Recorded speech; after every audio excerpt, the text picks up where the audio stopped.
ng barya, lahat ay kanyang gagawin upang mapagtagumpayan mga pangarap abutin. Hanggang sa mga pangarap unti-unti dumating, unti-unti niyang nakamit at nasabing ang galing. Hanggang sa isang araw ay kanyang nabili ang pangarap niya na bisikleta sa shop sa tabi. At doon nagsimula ang paghawak ng manubela at naging tanyag na siya sa paggamit ng bisikleta.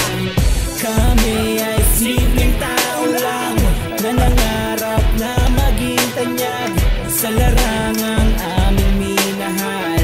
Buhay namin dito sinugal.